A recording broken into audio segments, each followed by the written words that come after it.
నమస్కారం. ఈరోజు మహాత్మా గాంధీ జాతీయ గ్రామీణ ఉపాధి హామీ పథకం కాంగ్రెస్ పార్టీ ప్రవేశపెట్టి ఈ రోజుతో 20 సంవత్సరాలు పూర్తి చేసుకున్న సందర్భంగా ఉపాధి హామీ కూలీలకు జరుగుతున్న అన్యాయానికి వ్యతిరేకంగా ఉపాధి హామీ కూలీలకు మద్దతుగా ఈరోజు పద్వేలు పట్టణ కాంగ్రెస్ కమిటీ ఆధ్వర్యంలో ఈ ప్రెస్ మీట్ నిర్వహిస్తున్నాం. ముఖ్యంగా జాతీయ గ్రామీణ ఉపాధి హామీ పథకానికి నాంది పలికింది అనంతపురం జిల్లా సింగనమల నియోజకవర్గంలోని బండ్లపల్లి గ్రామంలో ఈ కార్యక్రమానికి బీజం పడింది. అప్పటి కాంగ్రెస్ పార్టీ ముద్దుబిడ్డ దివంగత మహానేత శ్రీ వైఎస్ రాజశేఖర రెడ్డి గారు, మన మంత్రి రఘువీరారెడ్డి గారు, అప్పటి కాంగ్రెస్ పార్టీ ప్రచారంలో పాల్గొన్నటువంటి యూపీఏ అధ్యక్షురాలైనటువంటి శ్రీమతి సోనియా గాంధీ గారి దగ్గరికి ఈ విషయం తీసుకొని పోవడం జరిగింది. అప్పట్లో రాయలసీమలో కరువు ప్రాంతం ఎక్కువగా అనంతపురం జిల్లా, అలాగే అక్కడ ఉన్నటువంటి కూలీలందరూ ఉపాధి కోసం పక్క రాష్ట్రాలకు వలస వెళ్ళి ఈ యొక్క పనులు చేసుకుంటూ వాళ్ళు జీవనం సాగిస్తున్న ఈ క్రమంలో వీరు చెప్పిన ఈ సందేశాన్ని ఇది ఒక రాష్ట్ర సమస్యగా కాకుండా ఒక దేశ సమస్యగా గుర్తించి కాంగ్రెస్ పార్టీ అధికారంలోకి వస్తే ఇటువంటి వలస కూలీలకు ఏదో ఒకటి చేస్తానని హామీ ఇవ్వడం జరిగింది. ఆ రోజు సరిగ్గా 2004లో అధికారం చేపట్టిన తర్వాత 2005లో ఈ పథకానికి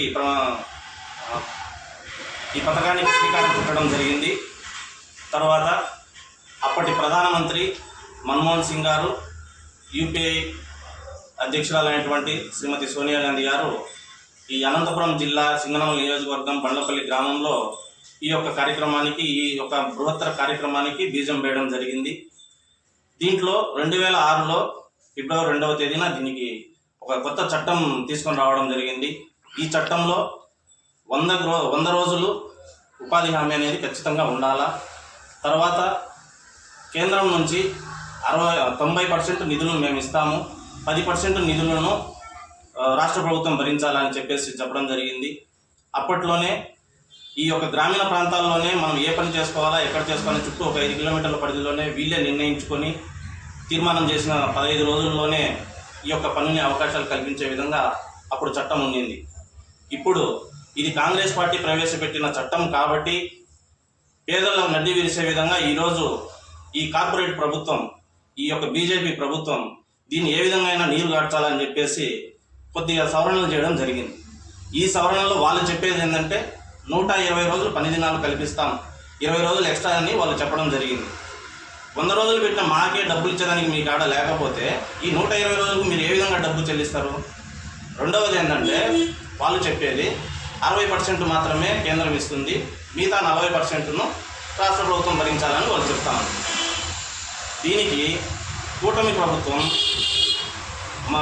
ప్రశ్నించకుండా రాజకీయ స్వలాభం కోసం ఇటువంటి కార్యక్రమాలను లేవనెత్తకుండా ఉంటే దీన్ని మేము ఏమనుకోవాలి?